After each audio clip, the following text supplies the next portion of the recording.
First off, let me just ask how was the World Baseball Classic experience for you as a whole playing for Team Mexico? Awesome, unbelievable. I think if anybody gets a chance to do it, they should definitely do it. It's one of those things where you get to represent the country. You get to represent, that's where my family's from. It was a huge, huge honor to represent Mexico and be a part of it for me and for my family.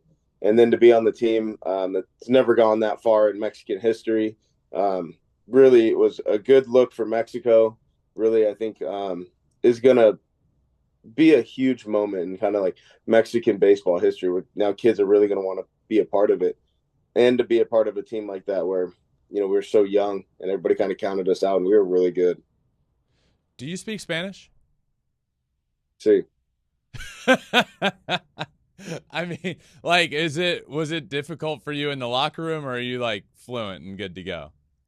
but I'm be honest, I don't speak a lick of Spanish, but most everybody in there spoke English. Oh, all right. Well, that's good at least. So you guys were in Pool C, the same pool as Team USA, and the big matchup was you guys against Team USA, and it ended up being you guys ended up winning that game.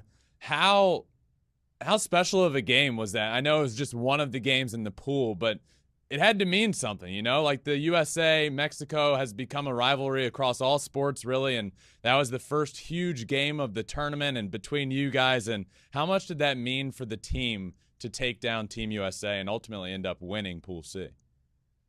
Um, I don't think we took USA. We beat them pretty bad, and I know that a lot of people are going to say like they didn't have guys and what yada yada, but I mean, um, it was huge. I mean, the place we were, even though we played in Arizona, I think it was probably the most Mexican heavy presence that we've ever had, and just to watch Joey 2 homers, it was huge. Guys just picked up left and right, and I think a lot of people didn't see us as a threat, and I don't want to say USA didn't, but you never know, and I think it was one of those things going in where we were more ready than they were.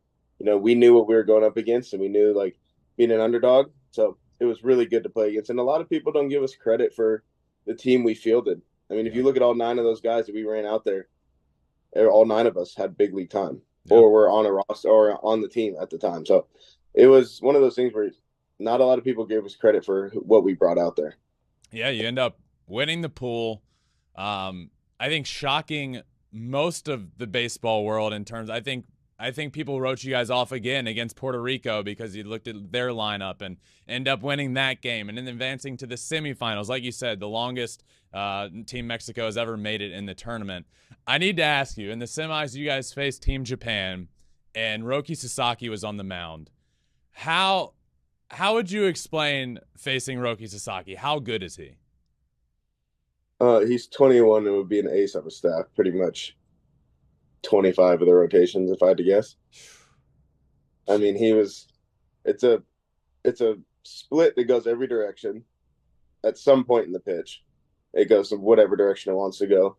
His fastball is 102 with crazy life.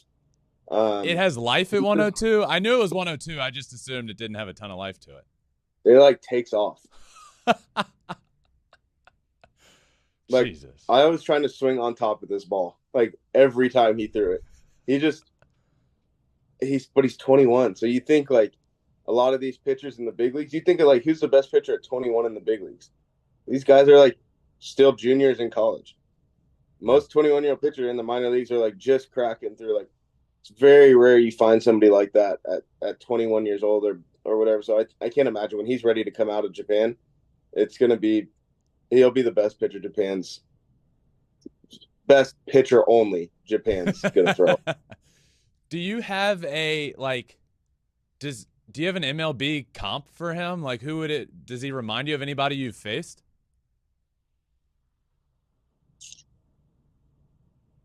On the side of like I'm trying to think. I mean, his split kind of I don't know. I mean, really no. Like he's very similar to you, Darvish, and like how smooth it is. Mm-hmm. But I think like the way his fastball plays is almost like he doesn't really pitch down. I noticed in our games, and he could have been a little amped, but it's kind of like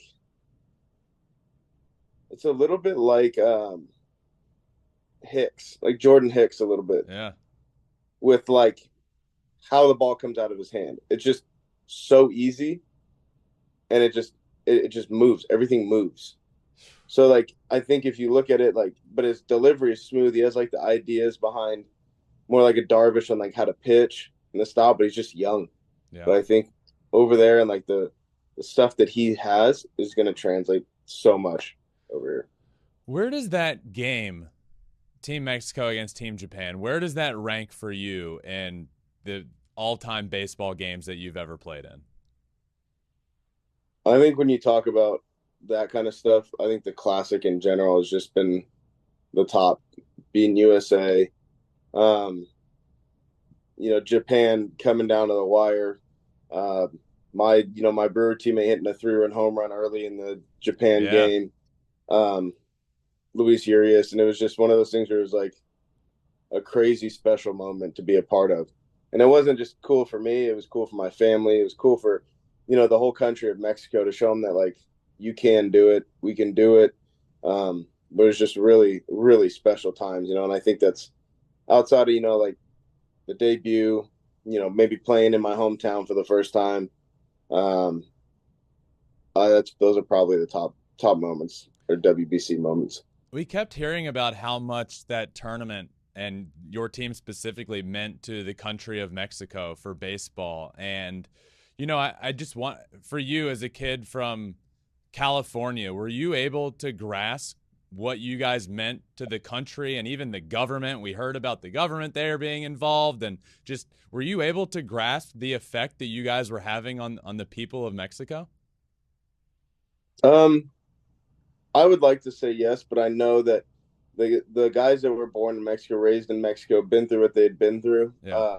It meant way more to them, way more to be a part of that, to represent their country. It was the first WBC in 6 years, so most of us, the last one, were in the minor leagues. Yeah.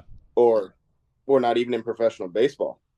Yeah, so I think you were playing against me in Dunedin, and now you're on now you're on that yeah. stage. So it's like crazy to think about like how far Mexico has come in those 6 years, just for us as players, but to like impact a whole country and play for a whole country is something special. I think we were talking about potentially going out and meeting the president in the off season, and like they want to bring us out there. And like you said, Mexico's never gone that far. The furthest they had gone is advanced, and then we lost in the first round. But beating Puerto Rico, almost beating Japan, I think really showed the kids and the culture in Mexico that like baseball is a thing, and people are very proud to be Mexican. How much more of a legend do you think Randy Arozarena became in Mexico? That guy was the most. He marketed himself better than anybody I'd ever seen. Like anybody, signing autographs mid game. Like it was one of those things where you're just looking out there and you're like, "What is Randy doing? Like what could he possibly be doing?"